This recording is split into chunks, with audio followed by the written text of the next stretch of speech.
Yanlış burada abi, yanlış burada. Kardeşim.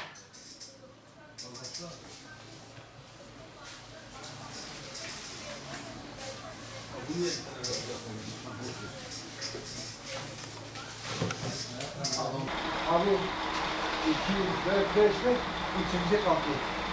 Tam ortada olsun, çiğdiğe pikapla gelecek ya.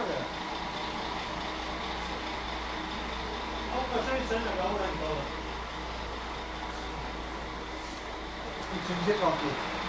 Tam ortada olsun, çiğdiğe pikapla gelecek ya.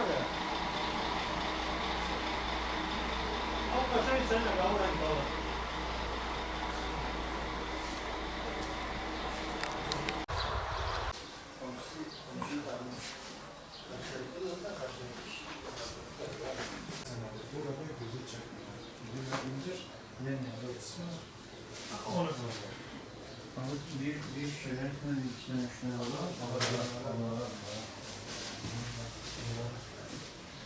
Üç tane, 4 tane yapalım.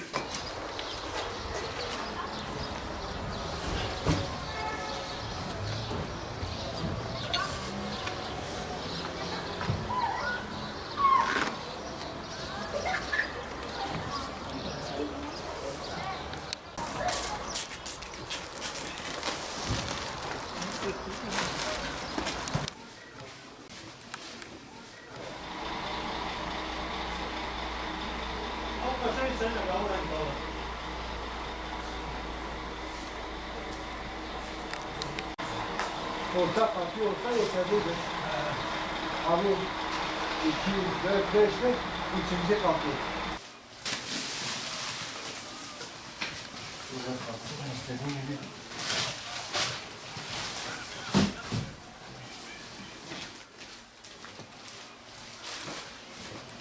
Kapat. Dışarıya çık oradan.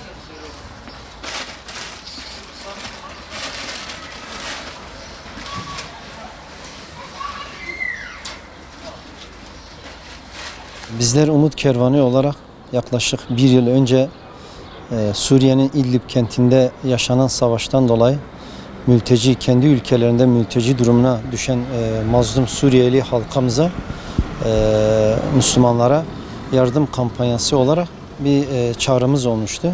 Bu çağrımıza bugüne kadar Türkiye halkı olarak, bölgemizdeki duyarlı halk olarak bu çağrıya cevap vererekten gerekli yardımı yapmış olmuşlardı. Lakin yaşanan bu pandemi dediğimiz bu süreçte, bu salgın hastalık sürecinde kısmen de olsa bu çalışma durdurulmuştu. Ancak daha önce hazırlanıp biriktirilen yardım çalışmalarımızın insani temel amaçlı olarak biriktirilen bu çalışmayı inşallah bugün 10. tırımızda ise yaklaşık 3000 aileye yetecek şekilde insani temel ihtiyaç dediğimiz giyim üzerinden yapılmaktadır. İnşallah bu 3000 aileye de ihtiyaç sahibi olan bu ailelere de bu yapılan bu çalışma, bu yardım kendilerine ulaşacaktır. Daha önce bizim 9 tır olarak hazırlayıp göndermiş olduğumuz bu çalışmamız bu 10. tıra ulaşmış bulunmaktadır. Temel insani malzemeler içermektedir. Bunların içerisinde gıda, yaka ısınmak amacıyla hazırlanan battaniyedir. Kullanılmak üzere olan halılardır. Yanı sıra çocuk giysileridir, ayakkabılardır.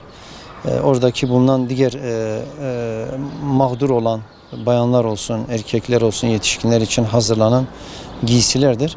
Buna benzer temel insani eşyalar olarak hazırlayıp inşallah mazlum bölge olarak bilinen İdlib bölgesindeki o mülteci mazlum Suriye halkına inşallah göndereceğiz. Bu 3. tırımız bulunmaktadır. Bundan önce 9 tırı da yardım bölgelerine göndermiştik. Ve o bölgelere giderekten o çalışmayı bizzat orada yürütmüştük. Umut Kervanı olarak dağıtımlara bizzat katılıp o çalışmaları orada gerçekleştirmiştik. İşler acısı bir manzaraydı. Dolayısıyla Türkiye hayırseverleri olarak ve bölgemizdeki yaşayan tüm hayırseverler olarak buna sessiz kalmayıp, buna cevapsız kalmayıp bu sıkıntıda bulunan bu insanlara gereki yardımı, gereki desteği verdiler. Onlar adına tekrardan teşekkür ediyoruz. İnşallah bugün hazırlanan bu tır yola çıkacaktır. Şu ana kadar destek veren, katkı sunan tüm hayırseverlere teşekkür ediyoruz.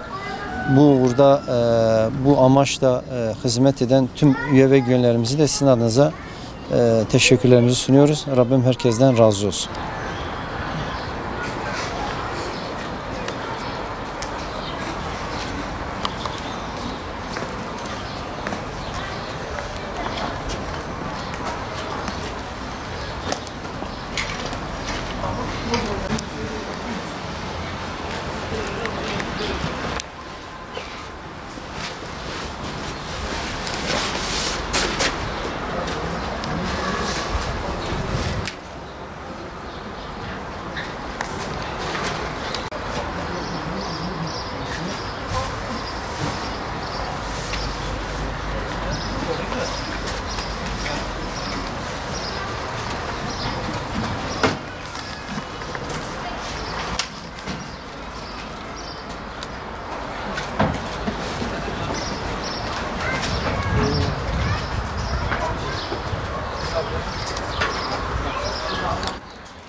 Tamam.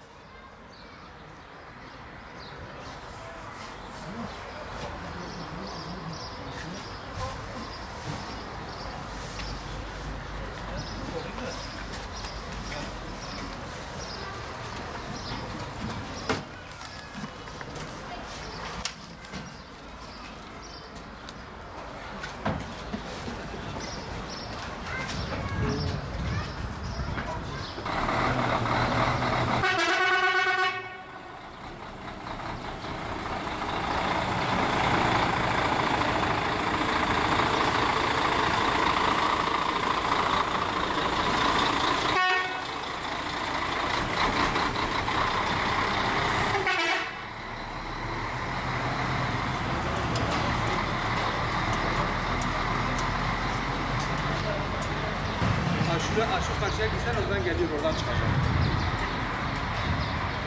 Uzakta. Arıyorsun. Onlara gerek varsa bak şu karşı cadde oradan karşıdan geliyor. Tam aynen o kadar uzaklıkta. Bekliyor.